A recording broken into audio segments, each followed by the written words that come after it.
this kind of rounds out not only the budgeting videos, but also the strategic planning videos, okay? And in strategic planning, there are 3 budgets that are done typically yearly. They're, like I said, capital, operational, and financial budget. Capital budget revolves around projects. It is about estimating the future cash flows of projects, investments, however you want to look at it, and ascertaining their appeal based on, a couple of different metrics there, whether it's net present value or profitability index or whatever. So it's to help you choose which projects to undertake in a given year. The operational budget's kind of the traditional budget, so to speak, in that it is where you determine, you forecast what your revenues are going to be, what your expenses are going to be, and what your net profit's going to be. So check out those 2 videos also, because it's really 3 spokes on the same wheel, because the last budget here, of course, is the financial budget, and they're all important, but this is arguably the most important. And the reason I would say that is because, let's think for a second, from an operational budget standpoint or a capital budget. A company can, from an accounting standpoint, run at a loss for a certain amount of time and still remain in business. Okay. It can also undertake projects that aren't the best projects. They're the less than ideal projects. They might still be profitable. They might barely be unprofitable. But the bottom line is, a company for no extended period of time cannot run in a negative cash flow scenario. It can't send more cash out the door than it brings in. Cash is the lifeblood of the business, and if you lose more blood than you have available to lose, the doors are going to close. Can't pay suppliers, can't pay employees, can't pay taxes, can't pay anything. Okay? And you're done. And I don't know for sure, but it's my guess that the biggest number of, the whole statistic about how small businesses, X number fail in the first X number of years, whatever, blah, blah, blah. But that has less to do with, obviously the work ethic of the owner. In a lot of those cases, work ethic of the owner's great. That's not the problem. It has less to do with the appeal of the business, the marketing, the operations, that sort of thing. But what doesn't have to do with probably accounting in a lot of respects, and it's a cash flow situation. Again, this is my speculation, but that the timing of cash flows gets off. There are bills to be paid, and the money coming in isn't coming in at the right time, and there you go. That's, then you get behind with your current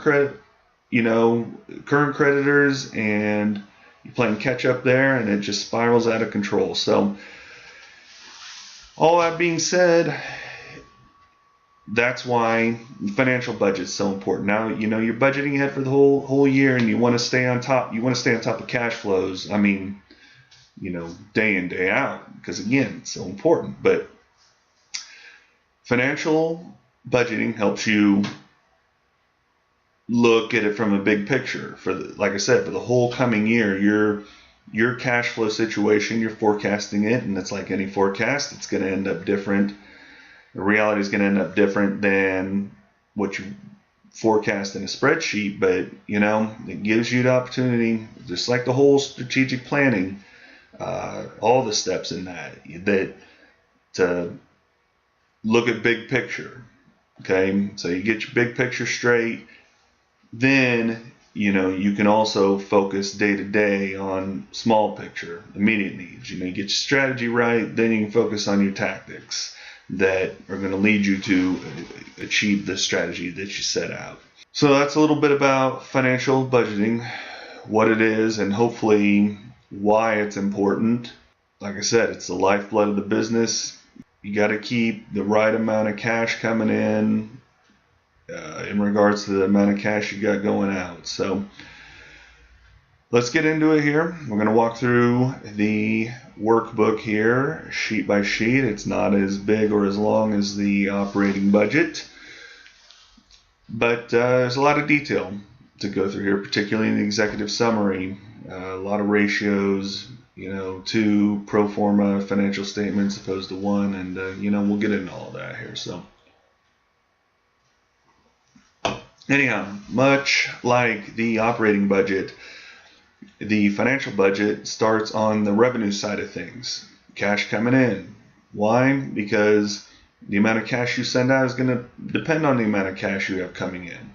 Okay, just like with the operating budget, the amount you're going to produce, the amount that you're going to use in labor, the amount you're going to buy in raw materials, that all depends on the amount of sales you expect to make. Okay, so it all starts with sales. It all starts with money in the door, right? And I'm an accounting guy, and I like to think accounting is the most important thing, and it is important, but it's sales first. You don't have an accounting department without sales, and you don't have anything without sales. So whether individual salesmen are, that great, or how much they're helping you, that's a whole nother debate. But so the sales department, might be great or might not be worth a damn, but any business sales, as in money in the door, people buying your product, demand for your product or service, that is the most important thing. So that's what we start with. Okay, so let me also say, you might be wondering to yourself, well, okay, I forecasted my revenue with an operating budget. Why do I need a financial budget? I expect to have, $100,000 in sales in January, $105,000 in February, and so on and so forth. That's my sales. That's my, why do I need to look at this in my revenue from a different way? Well, because again, when it comes to financial budget, when it comes to cash flow, it is about timing.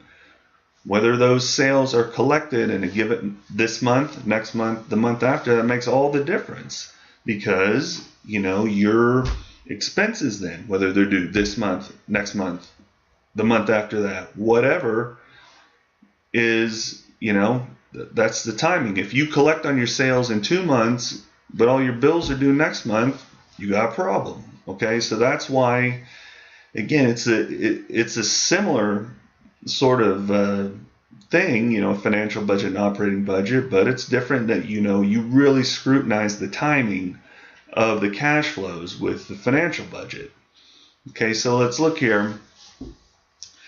First step is the cash collection schedule. And this ties directly into revenue, and I'll make the point also that all of my spreadsheets, workbooks, however you want to put it, that are on the free, I don't know what it's going to end up.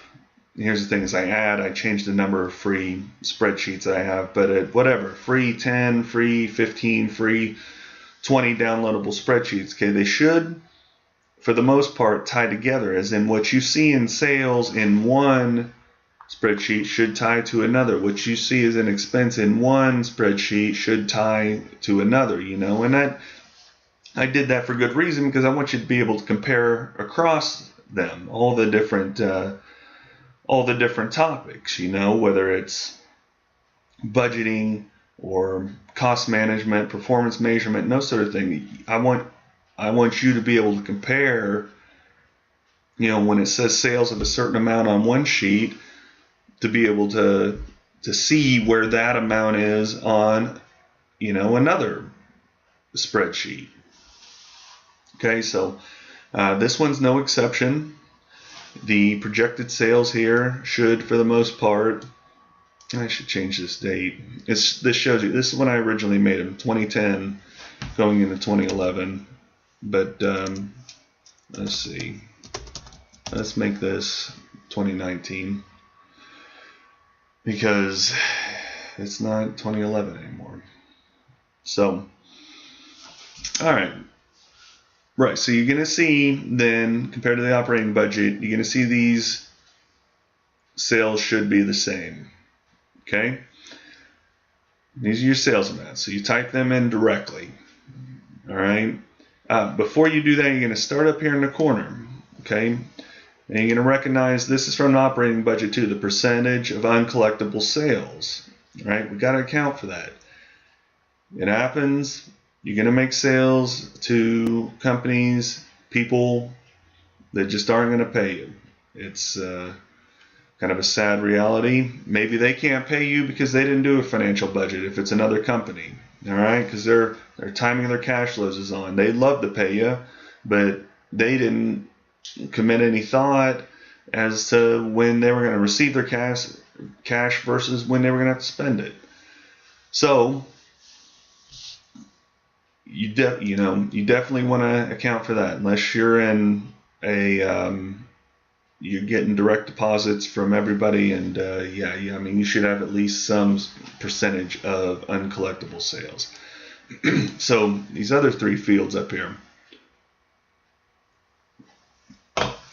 pretty self-explanatory, but it's percentage of collection of current month sales, prior month sales, second month prior sales. So what that means is current month sales. This would mean that you collect 30% of the sales you make in a given month. You collect them the same month. That's cash in your bank account. Okay, it's not a promise. It's not a an IOU. It's cash in bank account in there. It's not a check in the mail. It is cash in your bank account. Okay, so this is a judgment call. Every business is going to be different. Every business has a different nature. You probably need to refer to your own experience, or if you have some sort of documentation of this, refer to it. You want to be accurate here. This is big. Sales is the biggest number, should be the biggest number in terms of budgeting. Okay, sales is your biggest number, and then you subtract expenses, which are less than sales, hopefully, to get to net income, which is definitely going to be less than sales. Okay, so it's your biggest number. So you want to be accurate here. You want to be conservative. What I advise that small business owners do when they're forecasting, looking in the future, is just basically put in a number that you're going to hit. Okay? So percentage collection of current month sales. Maybe first thought is, it's 50%. We'll get half of that. But then I don't know. Maybe you think to yourself, that isn't always the case. I don't know. Maybe that is a little bit of an optimistic average. That's what I like. That's what I should be getting. That's what I would get if my people would collect. That's what I'd get once I get rid of crappy customer XYZ. Well, look, this is your planning for your business for the next year. So could be, should be's, would be's, it's not the way I would approach things. Okay, what I would put here is, this is the, let's call it 80% certainty. This is the percentage we're going to collect with 80% certainty. So you could say 30%. Using my example here. Yeah, we're going to collect 30%. I mean, it would be a complete catastrophe if I did. I mean, something would have to go really wrong. That's kind of the mindset that I think you need to have when doing forecasting. Okay?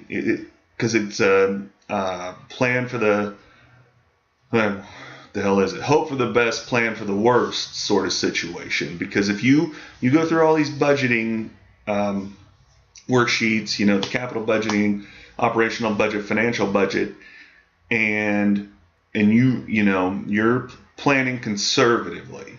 Okay, you're not absolute worst case, the sky's falling, but conservatively, and you still end up all right, there's a great chance you're going to end up better than all right come the end of the year. You know, when you reflect back, compare what you budgeted compared to what you actually did, you should be all right. But if you're just ho-hum, this is what I probably should get, hope I get, you know, we'll get just kind of lackadaisical, you know, throwing shit at the wall, see what sticks, you're, you know,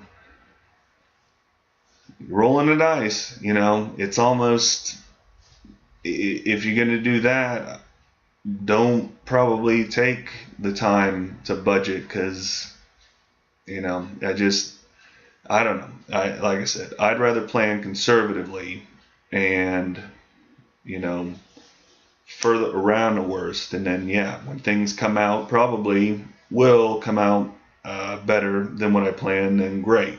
You know, that's cherry on top. So, okay, so percentage collection of current month's sales. All right.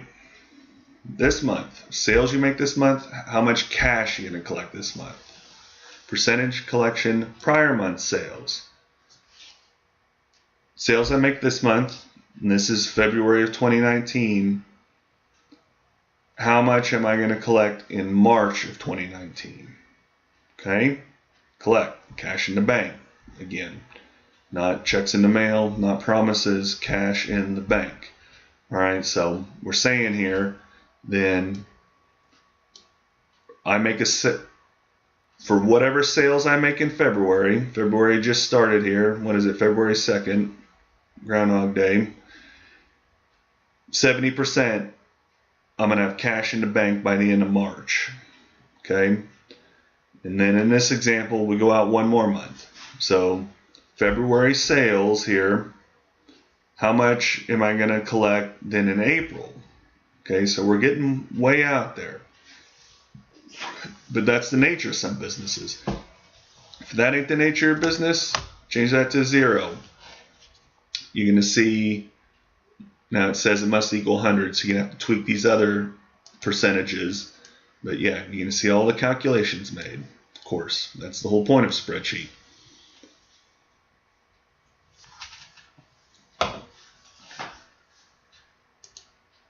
You know, so some businesses might go beyond a second month, you know, which could in essence, I mean, we're talking April, this is the beginning of February, you know, this is starting to get 90 days in that, and most aren't, you know, every business is unique, but let's change this back.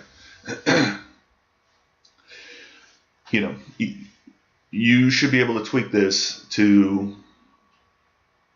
your individual business's circumstances. So, like I said, we got projected sales here, and January through December should equal what you're going to find on your operating budget, because that's your projected sales.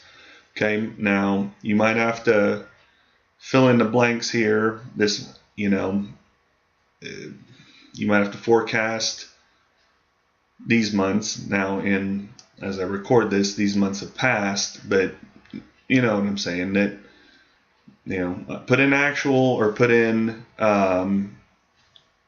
forecasted here, and you're also going to have to do that here.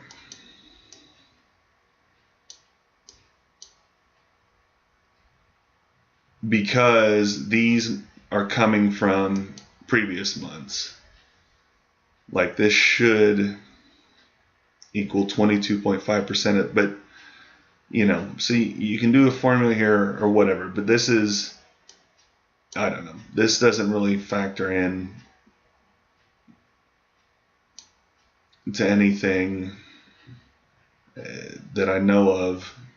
And like I said, you'll have to excuse me. Remember, I made these spreadsheets back in like 2009 or 2011 or whatever the hell it was, a long time ago. So I got to jog my own memory with some of this, but you know, this is the cash flow here from previous months. The bulk of what we're worrying about will be calculated automatically. Okay, so fill in these amounts as needed, what you expect or what you actually received over those months. Okay, so that's it. That's the cash collection schedule. It's pretty simplistic. You need your sales, and then you need the expected timing of receipt of cash for those sales. And you notice the little error message that popped up here earlier. If you change something, it's got to equal 100%, because either you're going to collect your sales this month, next month, the month after, or they're going to be uncollectible. Okay, in this example, your business might be a little different, but that's just a little reminder. If you don't equal 100%, it'll give you the error message. Okay. So we did cash collections. Let's do cash disbursements. Now, again, this example is for a manufacturing company. All right. So a service company, a restaurant, a retail business, going to be different. Like I mentioned in the operational budget, I did an example of a manufacturing company because of its kind of complexity. Okay, so in order to tie this workbook into the operational budget, I had to, of course, say it was hypothetically for a manufacturing company. So you'll recognize all this from the operational budget. The sections here: direct materials, direct labor, overhead. So the same principle applies. Okay, we take these amounts here from our operational budget, all right, and then we gotta either do a forecast or an actual here, depending when we're completing this budget. But we say, okay, for direct materials, and keep in mind, if you buy direct materials on the last day of the month, on January 31st, let's say, of 2019, you're probably not going to pay for them. You submit the PO or even receive them on January 31st. You're probably not going to pay for them that day. You'll get your invoice then, and you've received them, confirm you've received them, and you'll pay them in early February. So this is not the fact that you're paying for expenses, you get cash out of account. Same principle applies going out as it did in. It's cash out of account, cash out of your bank account. But the fact that you're paying in a different month doesn't mean that you're trying to gyp or play games with your supplier. I mean, it's just like I said, maybe you received them on the 31st, and it's just natural then that you would get the invoice not long after that and pay it because you received them, and it'd be in the next month. So, if you're a diligent business owner who say to yourself, I pay all my bills on time, don't just enter 100% for current month and 0 for prior month, because that's probably not true, and it's fine. It's not indicative of your creditworthiness. It's just, the timing of things is going to be such that you're sometimes going to pay for your previous month purchases. All right? So it's always beneficial to get paid for your finished goods before you have to pay your suppliers. That's ideal, frankly. It's free money, okay? You receive raw materials and turn around and sell them quickly. You get cash in, and you just have to take a cut of that cash and send it to your supplier. It's risk-free profit almost, So that's ideal. So in this example, we're saying, okay, 40% is for current month direct material purchases, and 60%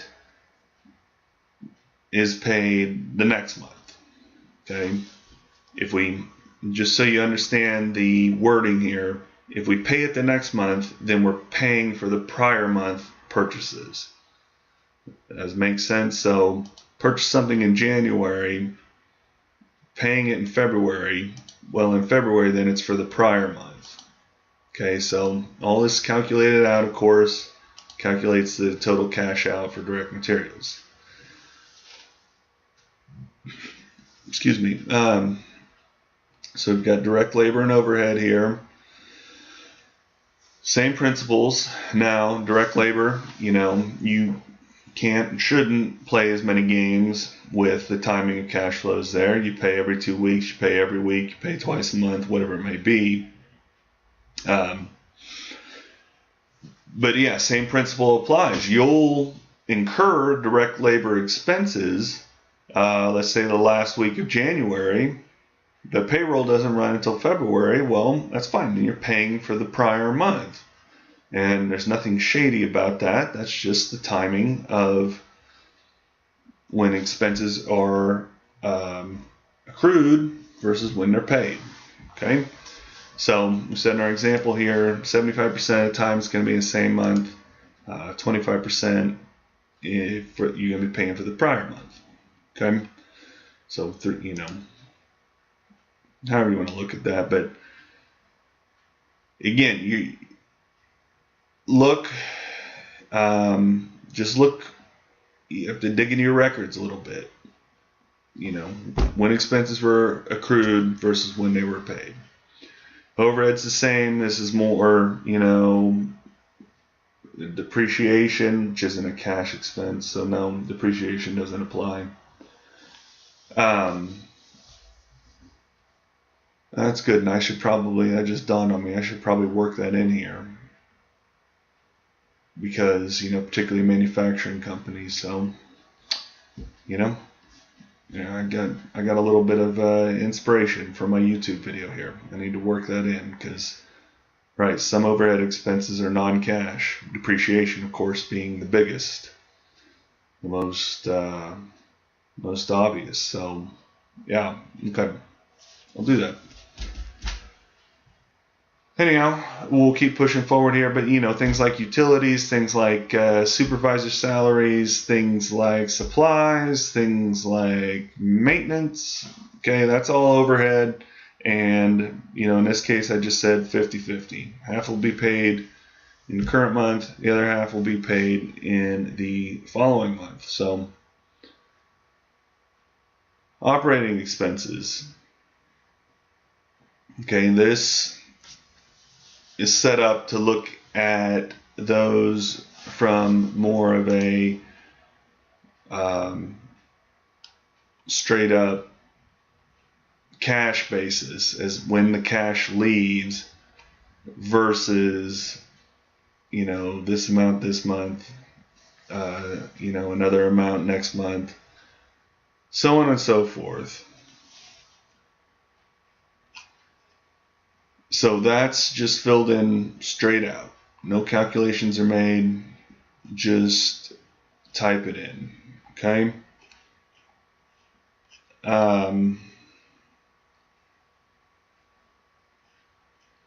Sorry, I'm reading my notes here. I want to make sure I'm not overlooking something. I'm not trying to give you too much dead air.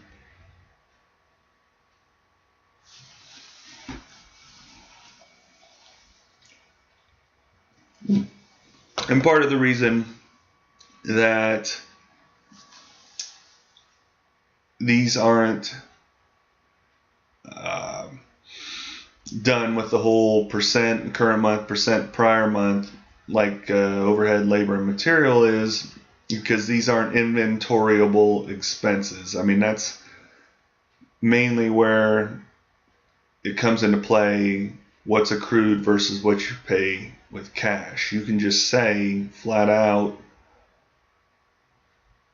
we pay, here's just a forecast, what we pay when it comes out of the account. You don't have to play with, it's for this month, it's for the prior month. It's just basically, here's what we spend in cash. Okay. Equipment purchases. So this, these parts up here, the expenses, the costs tied in the operating budget, cash collection schedule tied in the operating budget. This ties into the capital budget. Okay. You might undertake a project in March of 2019 and it will cost $120,000, and that'll show up.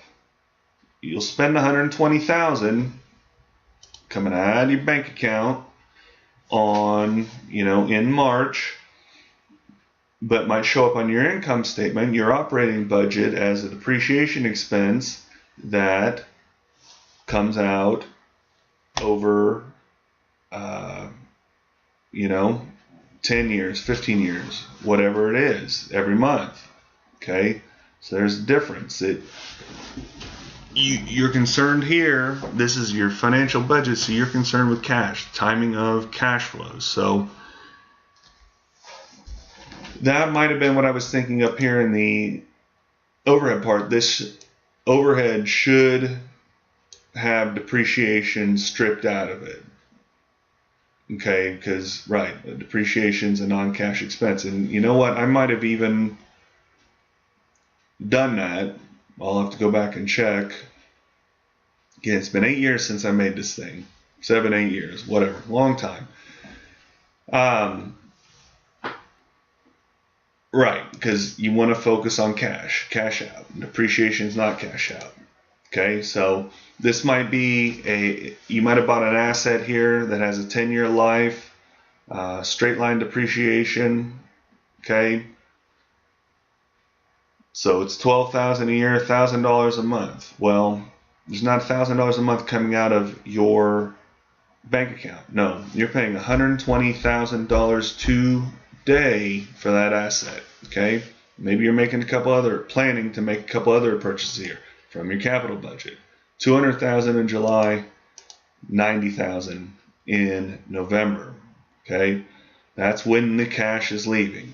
Right? I know I keep harping on that. Can't emphasize that enough. When is cash leaving the account? Now, you might be wondering to yourself, and if you are, good for you, because you're thinking, all right, wondering to yourself, well, I'm going to take out a loan for this. So where's the loan factor in? Will factor in. It's on the next worksheet in the cash budget. But when I get these equipment purchases in here now, and make sure that, again, they tie into your capital budget and they tie into when that cash is leaving the account. So wrap it up here with income taxes. Okay. Income taxes, you'll see here, you enter the estimated tax percentage of net sales, and you might be wondering to yourself, well, income taxes are calculated off of earnings before taxes, not sales, right? Well, okay, here's the problem. A lot of things can take place over the course of the year that will affect, what your earnings before taxes is.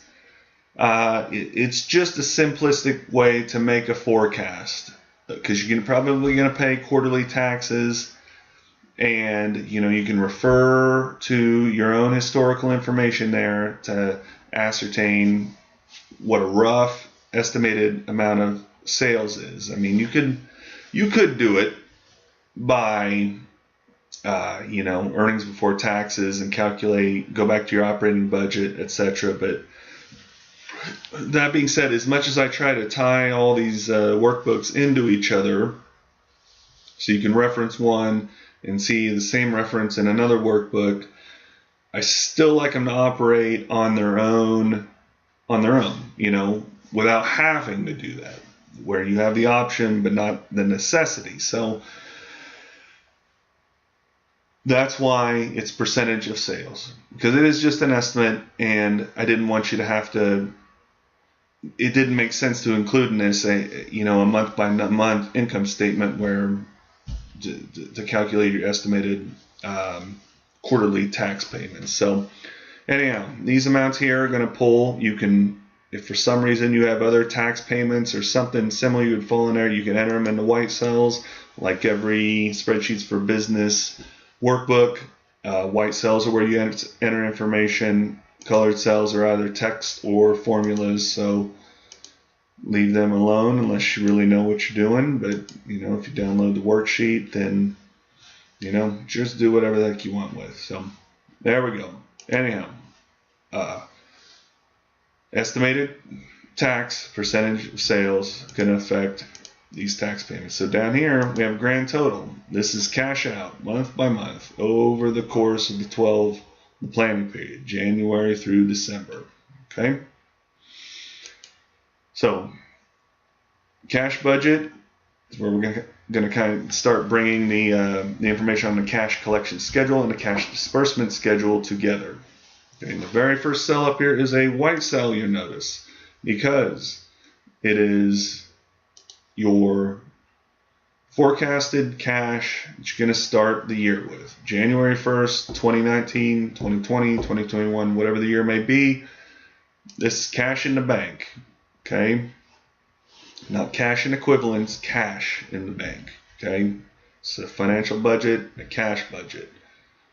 We'll deal a little bit with investments here in a second. Okay? So beginning cash.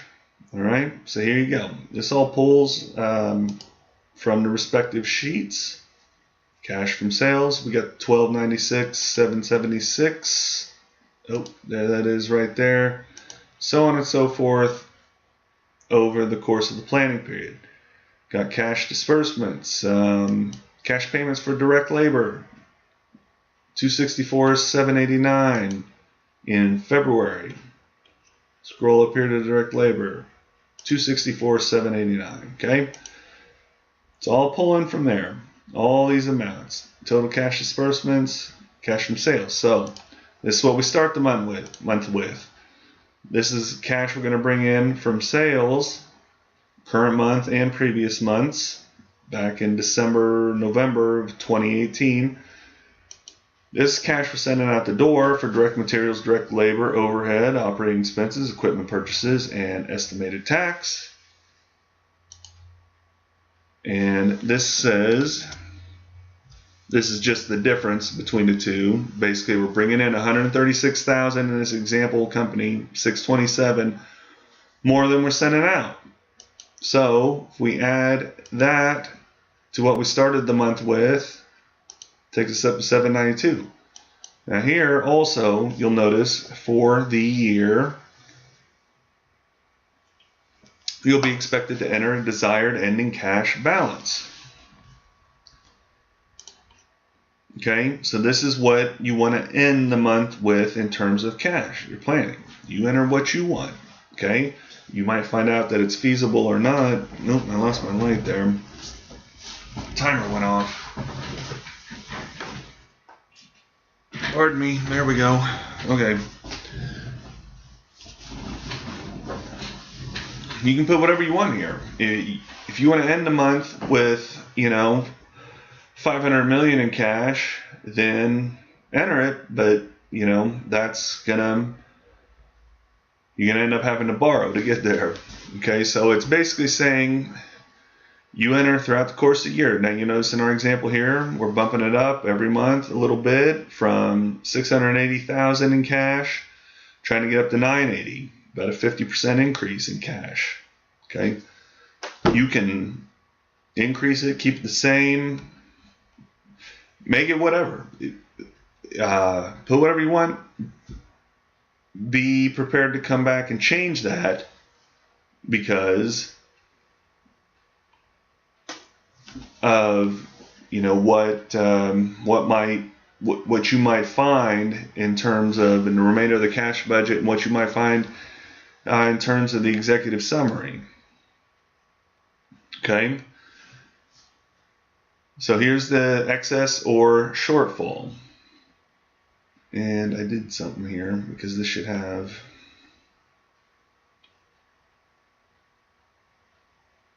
something on the thing. Yeah. What did I change? Did I change something? I bet it's a year.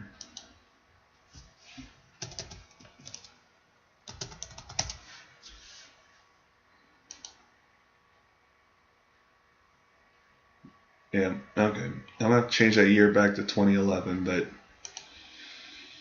principle still applies. I do know I got to tweak this a tiny bit. I've done it for the church financial budget, which I'm going to get published before long here. And yeah, there are a couple tweaks that need to be made in terms of, it goes back to everything is about timing in the financial budget. And, I got a little bit of tweaking to do in terms of that, so it calculates out right. So okay, so we're going back in time here to 2011. I just bought you 7 years. I hope that sounds good. If I could start over 2011, that'd be, I could hopefully make some better decisions. But anyhow, and what are you doing? Okay. So this is your excess of shortfall. Okay. And it's just basically saying 792,006 is an excess of cash. So you're ending with more than your desired ending cash balance. Okay, that's good. Good problem to have. $112,006 more than you desired to end the month with. So that's good. So you got a little surplus there. Does that for every month across here. Some months you're going to have more. Some months you're not going to have what you hope. So anyhow, we go on here to short-term financing. Okay, so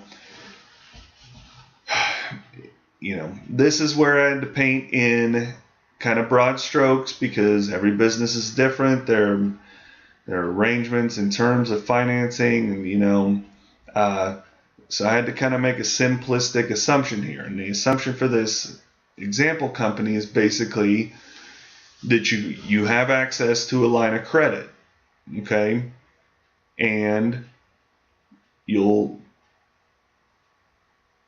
for short-term and long-term financing, you'll notice these boxes up here. These are kind of for the existing loans. Okay, now with short-term financing and long-term, if you're to enter down here any additional borrowings, the terms are going to be the same. Interest rate's going to be the same. Year's going to be the same. Now, I know that's not going to be the case. One loan's never the same as the next. I get that, but I try to make in-depth, robust models for small business owners like yourself to use.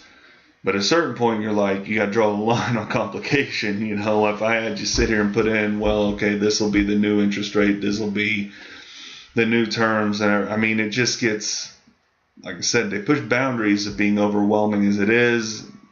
I just want to keep the focus on just the, like in this instance, that the financial budgeting is about the timing and amount of cash flows. So, again, just an example. So don't, I get that it isn't completely representative of what real life would be. So, short-term finance. So what's going to happen here? You'll notice that you can only enter the terms of your existing loan. When you're like, well, what if I need to borrow from that line of credit over the course of a year? Well, that basically is set up to happen automatically. Let me show you here. First, we got interest rate, of course, term. This is in months for short-term financing. Original amount borrowed and the date you got the loan.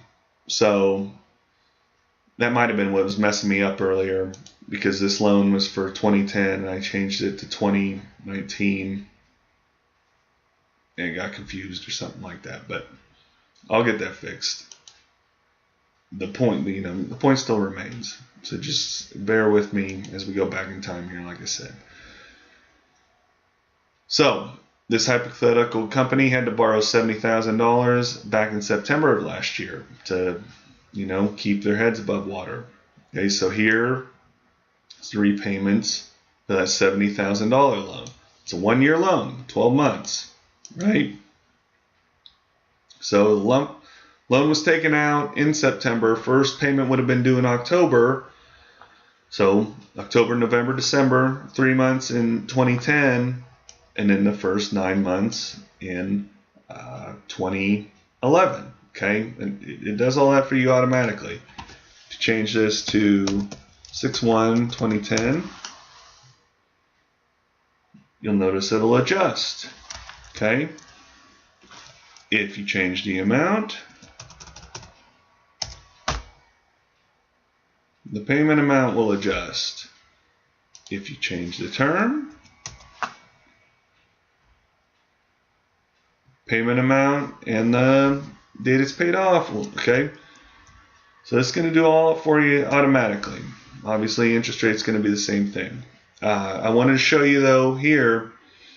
So let's say in March, that we had that big project we were doing, $120,000 project. Okay, so we wanted $730,000 in cash just for operations. Okay, but now we're like, oh yeah, that project. Well, I don't want to borrow for it. I just want to have it in cash.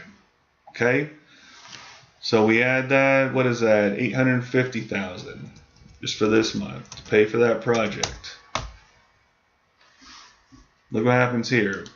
Oh, we've got a shortfall. Need to borrow $70,000. And then what happens after that? Here's our payments for our existing loan, but we're borrowing another $70,000. What happens? Payment doubles. Okay? Until this loan's paid off, then it goes back to where it was.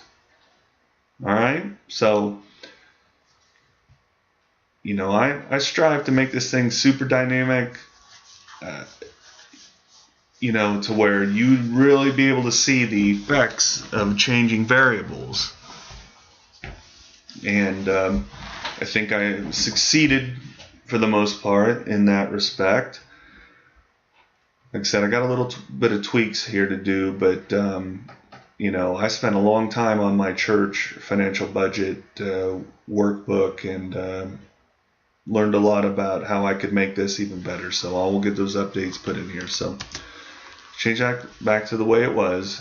Okay, now we'll move on to long-term financing. Same principle, except just notice that this is in years, not months. Okay, it's long-term. Short-term is 12 months or less. Long-term is over 12 months. So it's in years, amount borrowed, and the date of loan. So here it is. This is an 8-year loan done in 2005. Since we went back in time to January of 2011. That's just 6 years or so, 5.5, 6 years in the loan. So you'll see here's the repayment for that loan every month over the course of the whole year. Now, say we didn't want to tweak our cash balance. Well, no, let's say we did. I'm sorry. It was $120,000, so $850,000. Okay, but we were like, well, I don't want to take that out of, more expensive, short-term financing. We want to do it out of long-term financing. Borrow the whole amount. You would put that there, since these are white cells.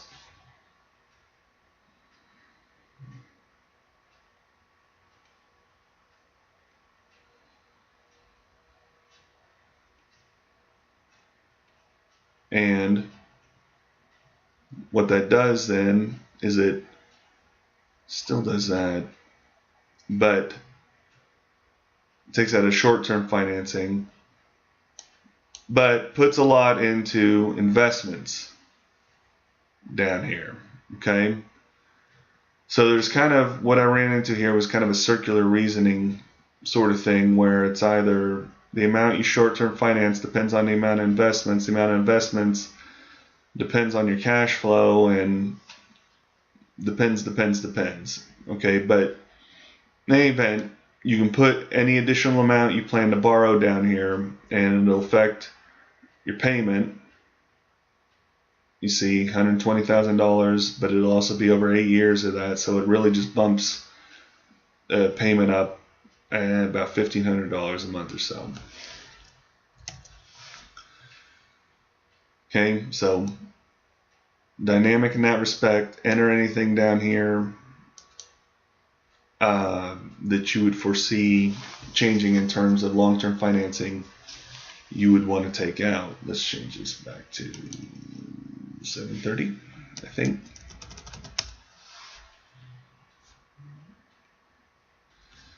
Okay, so we've done short-term financing, long-term financing. Let's look at investments. And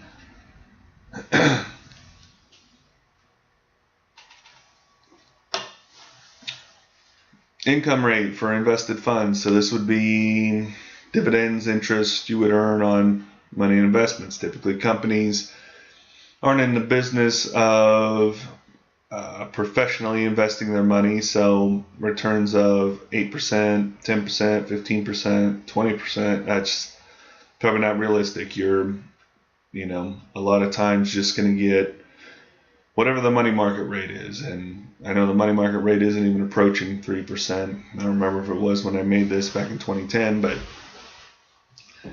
anyhow, maybe I don't know, you got it in something that earns pretty good amount of interest and isn't all that risky. So you're earning 3%, which is good on the amount of money you were potentially putting in there. So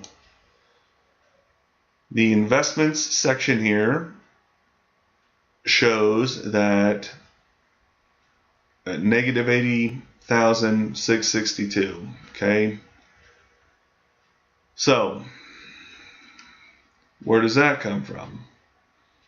That's basically what's left over. Let's look at it here. After, with your excess of cash up here, 112,006. Okay, well, you gotta pay on your short-term financing, existing short-term financing. Gotta pay on your existing long-term financing. But once those debts are paid, the money can go into the investment account. Now, shown as a negative. The investment account is increasing. No money's leaving the company, but for the sake of illustration, it's negative. Because it's leaving the checking account. This financial budget revolves around a checking account,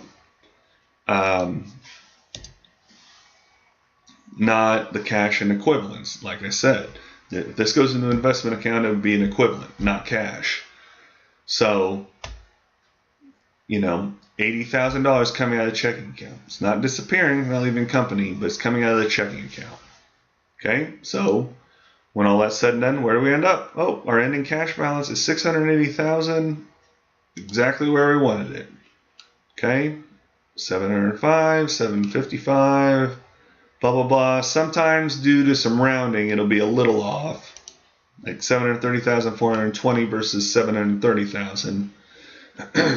But for the most part, it ends up where you want it to be. This is your desired ending cash balance. Here's how you're going to get there. If you're short, you're going to have to borrow it, or you're going to have to take out an investment account. That's also what it'll do. Look here in March. Okay, we want $730,000 ending cash balance, but that just between sales collections and payments in cash for expenses, that ain't where it ended up. Trail ending balance is $626,764. That's $103,000 less than what we want. Okay, well, good thing in January and February we had put $185,000 there, so it knows it's going to pull before it short-term borrows. It's going to pull that money the way this worksheet's designed. It's going to pull that money out of investments first, okay, because it's interest-free. It might not be the way you decide to handle things. Again, every company's different, but just by design, that's how this is set up. Pull it out of investments first. If there ain't enough in investments, then it's going to come from short-term financing. Okay, it'll never automatically come from long-term because you have to enter that manually. Okay, so you'll see here. Put money in. Oh, got to take a big chunk out. All right, good deal. Back where we want to be. Put money in. Investments. Oh, got to take a little out. Got to take a lot out. Oh, putting a big chunk back in. Okay, so it's going to vary from month to month whether you put money in or out, and that's all going to depend how much cash you collected, how much cash you sent out, and what you want your cash to be. Okay, for a given month. So, like I said, ending cash balance here reflects everything, the effects of everything above. Okay, so that's, those are the three we talked about: cash collection schedule, disbursement schedule, and budget. Okay, so let's bring it all together here for the summaries for the pro forma balance sheet, pro forma cash flow statement. It's where it all comes together. Again, pro forma is expected. Okay, it's just I don't know if it's Greek or what the hell it is, but it's expected. Okay,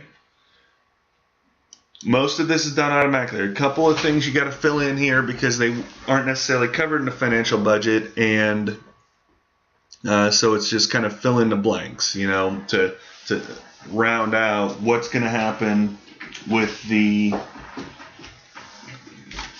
balance sheet, because the balance sheet covers things beyond just cash, raw material inventory, finished goods inventory, depreciation. All right, so those need to be filled in, but a lot of this is going to calculate by itself. Okay, just based off of the information you entered. Change in AR, short-term investments. See, we go from 0 to 312,000 here. Cash. Okay, this comes from your starting, what you started the year with, 655, 379. Ends with what you ended the year with, 981.38. That's your expected. That's your pro forma. Okay, for your balance sheet. So, again, a couple of blanks to fill in here. You got to say where you started, but we know property, plant, and equipment, but know that from the disbursement schedule, we're going to buy X amount of equipment, but we also know what our depreciation is going to be. So, again, all taken care of for you. The calculated out shows you difference in equity, expected difference, change in assets, change in liabilities, etc., etc. Okay, so that's the pro forma balance sheet. Now we've got the pro forma cash flow statement.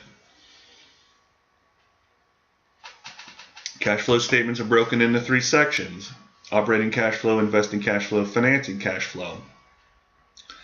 Nothing to enter here. This is all based off of what you entered, okay?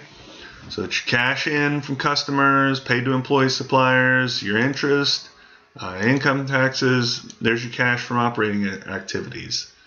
Investing, net investments. Okay, so that's cash out for investments and your investments in, because you remember from the capital budgeting video and post, I talk about can be considered an investment what you're doing, not just a purchase or that, it's investment because it has an expected return that's judged in regards to how much money you're sending out the door at the time. So, this is all cash out. It's gone to either investing account, the investment account, or purchase or sale of plant assets. In this case, it would be purchase. And then financing is where the debt is accounted for in terms of your change in short-term debt, your change in long-term net, and then the total net change in cash, $324,759. Okay. Well, actually deleted this earlier where I checked my math. We can double check. It should be close. We take our ending cash minus our beginning cash, $324,759. Okay. So it matches. It's like a checks and balances sort of thing. And then finally, you're like, well, the pro forma income statement, that was on the operating budget. And you would be correct. The only reason that's included here, and it's a fill in the blank sort of thing, is because some of these ratios down here also refer to the income statement. And since this isn't the operating budget, the income statement wasn't calculated automatically, then it has to be entered manually. So that would be up to you if you use this example, whether you want to, if you're interested in those ratios, you just got to kind of copy the information over. To tie together the operating budget and the financial budget would be kind of a nightmare. So, I just left the income, pro forma income statement here to be manually entered. You'll see that these amounts match the amounts on the operating budget, like I said, something I try to do. Okay, so one of the last things we'll cover here are the ratios. And there's quite a bit on here. And these are all just kind of to put the amounts in your pro forma income statements into perspective. So we'll go through them pretty quick because I know I'm over an hour. Check myself. At least I didn't lie to myself this time and say I'll try to get done under an hour, but should be pretty close to done here. Current ratio is total current assets divided by total current liabilities. Okay, working capital, total current assets minus total current liabilities. Okay, that's assets, how many more current assets you have over current liabilities. This says it's a pretty big amount. This means that you would have the ability to pay your current liabilities with relative ease if you needed to. Also says here you have 7.4 times in current assets than you do in current liabilities. Also a good, it's a very conservative way, right, to operate the business. So receivables turnover. Okay, that's sales made on credit divided by average accounts receivable. It demonstrates your company's ability to manage its accounts receivable. The higher the number is, the better. High receivables turnover means that credit sales were high and average accounts receivable was kept low. So it means that if you're turning over receivables, that you're doing a good job of collecting. You're not letting your customers draw out too long the time it takes them to pay. Days sales outstanding, that's 365 as in the number of days in the year divided by receivables turnover. It's the average number of days that the typical sale was in accounts receivable. In this case, for our little example company here, it's 46.6 days. Lower the number, the better. That would just mean that you're receiving cash that much quicker. Days purchases unpaid. Next ratio. This is end of year's accounts payable divided by average daily purchases. It tells your company's ability to settle its accounts payable in a timely manner. It's a good ratio to compare to your days sales outstanding. If it's quite a bit lower, which in this case it is, it's half, less than half of what days sales outstanding is, that means you're paying your bills a lot faster than you're getting money in. Okay, it's good to pay your bills, certainly. Hard to keep a business going for too terribly long. You don't pay your bills. That's the whole point of the financial budget. But if it's way less, it just means that you're hustling to get money out the door, but your customers aren't necessarily hustling to get it into the door. Okay, so like all ratios, it's not a there's no cut and dry action to take because of a given ratio. It's just, the ratios take the pro forma information from the financial statements and, well, pro forma or from actuals. You could be looking at these ratios for the previous year, not what you're forecasting the coming year. But it just paints, kind of helps make sense of it. Comes up with a single number to make sense of a bunch of numbers, a small number to make sense of a bunch of big numbers. So that's what the ratios are for. But they're not, don't get blown out of proportion for any one ratio because it's not where you think it should be. Okay, going down now to inventory turnover. Cost of goods sold divided by average turnover. This is how well you manage your inventory levels. If inventory is low, then inventory turnover is going to be high. Okay, inventory is high, inventory turnover is going to be low. Inventory, I think this is, next to understanding cash flow, is one of the biggest things that businesses misunderstand. And this ain't just small businesses. I've seen it firsthand for bigger businesses that just don't. Here's what inventory is. You might think, well, inventory is good. I want a lot of inventory because then I can serve my customers, and inventory turns into money. Well, fine and good, and yes, it should, but again, we're on the topic with this financial budget of cash. Okay, inventory is not cash. Inventory, in principle, is the same as taking cash. You buy $1,000 in inventory. It's the same as going to your bank, taking out $100 bills, putting them in an envelope, and setting them on a shelf. Okay? And if that inventory were to sit on the shelf for 6 months, then it's the equivalent of taking that $1,000 and setting it on a shelf for 6 months. That would be insane, right? You think that would be crazy to do, but it's the same thing. Inventory is not cash. It's not going to help your cash flow, but it is the same as taking cash and putting it on a shelf. So we look down here, days inventory on hand, which is 365 divided by the inventory turnover. So this is the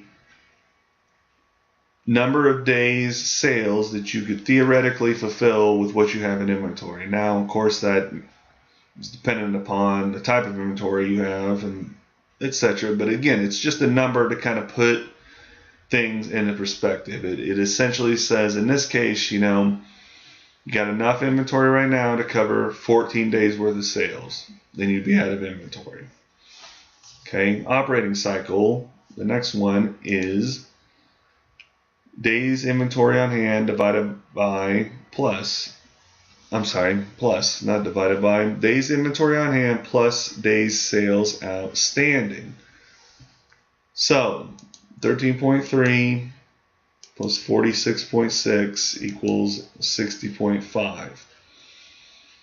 This is the amount of time it takes for your company to convert resources into cash. Shorter is better. Okay? So what it's saying is that, in essence, you send cash out the door to buy materials. And it sits on a shelf for 14 days.